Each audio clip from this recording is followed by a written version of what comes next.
Hey everyone, so this is an installation video for a Custom Dynamics Smart Triple Play on a 2020 Harley Davidson FXLRS or a Lowrider S. That's the unit itself. I have already installed it, but there was a lot of questions, so I undid most of the wiring and I'll show you real quick what to do to clarify the instructions. It is really simple. The only tools you need or whatever tool you use to remove your seat. I'm still using the factory screw, so flathead for me. A 5/32 Allen bit to remove the left-hand side cover, zip ties to clean up the wiring, blue Loctite to make sure everything doesn't fall off, and also I use this to just remove the Velcro, or not remove, but pop the Velcro off that holds a specific sensor in front of the P&A plug to get to it easier. I'll do that real quick. So that right there is your actual P&A plug, right there. It's best to get this sensor out of the way to get to it, and it's just held on with a little bit of Velcro. Get in there, pop the Velcro, and then this is actually held on by a slide clip, which I'm not gonna undo because it is kind of a pain. So just give it a little pressure, wiggle it, and it should come off. It actually looks like this without the Custom Dynamics installed. There is a blank installed right there. It's literally just a big hunk of plastic. Looks the same. Once you unclip it though, you can remove that and you'll see there's no wires in it, nothing. It's just a big piece of plastic. So what I did from the Smart Triple Play, this wire right here, and then I ran the sensor itself through there. Pulled it out. I already had the P&A plug removed at the time, so then I just plugged it in, clipped it back in, pulled the wiring tight, zip tied it to this harness, this factory harness, and then I like to leave slack whenever I do something like this, and then just be careful installing the seat. That way it's not pulled tight, and then you put the seat on and it slices it or something like that. So it's not gonna move while you're installing the seat, and once the seat's in, it's not gonna really shift that much. So after that, this is actually double-sided sticky tape to the fender, pretty much the same location the instructions say. I had to make some accommodation for my shock adjuster since this is the S version. As you can see, the shock adjuster is hard mounted, so you shouldn't be getting movement. This sensor, or the Smart Triple Play, has at least a couple hundred miles, maybe even 1,000 miles on it. And as you can see, there's no damage to it. This location's been perfectly secure, perfectly safe. The wires from the actual Smart Triple Play itself, besides this one, I looped underneath this shock adjuster. And then I came out over here and I zip tied them to the harness for the brake light and turn signals. So it actually goes under here, and then I kind of just pulled everything close and knit and zip tied it in, so there's not a lot of too much slack, not a lot too much play. So the instructions talk about these. This is where a lot of people get confused. Talks about the brown wire and the purple wire. Brown wire is supposed to go to the gray wire on the factory harness. Purple wire is supposed to go to the black wire on the factory harness. They are just interrupts. So factory wire in and out basically on these things. But then everyone noticed that there's no gray.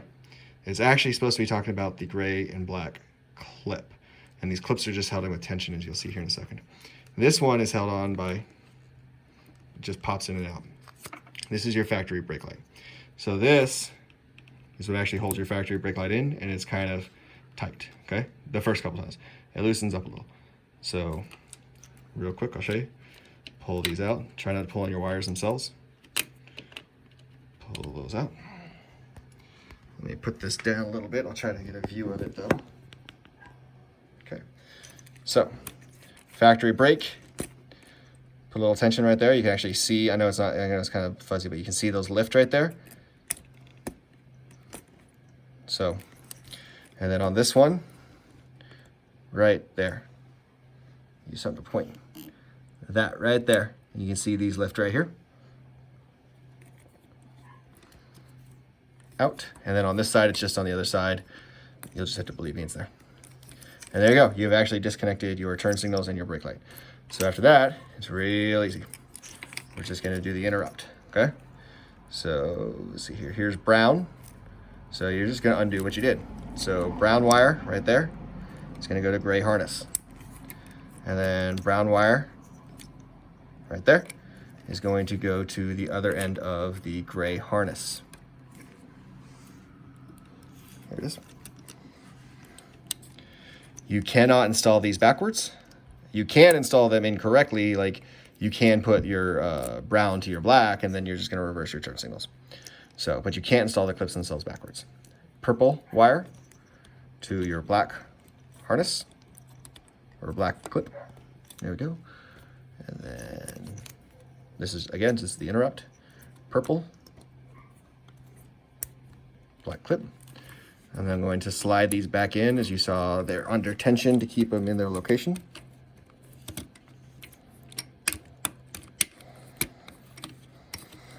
Okay. Talk about this in a second.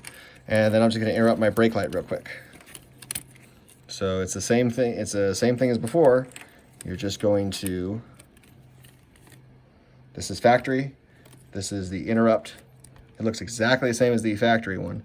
So just trace out from your smart triple play. You're just going to clip them together. Push that clip down. And then on the factory harness itself, where the other, that side, like I said, they look the same. Do the same thing. You also cannot put these in backwards either. So don't worry about that. Push it in. Push that clip down. Then I'm going to clip that in right there. And all I did with this stuff is I just kind of tuck it out of the way. For now, I might just go in with zip ties later, clean it up some, but for this video, I'll just shove them out of the way. As long as you did the P&A part earlier, like we talked about. Oop. Let's return this before I forget. Just push it on Velcro. Okay. Like that. I have it set to the burst pattern right now. And it's daylight, so then just follow the instructions on how to adjust it. This is to adjust your patterns, on-off switches right down here. And that is it.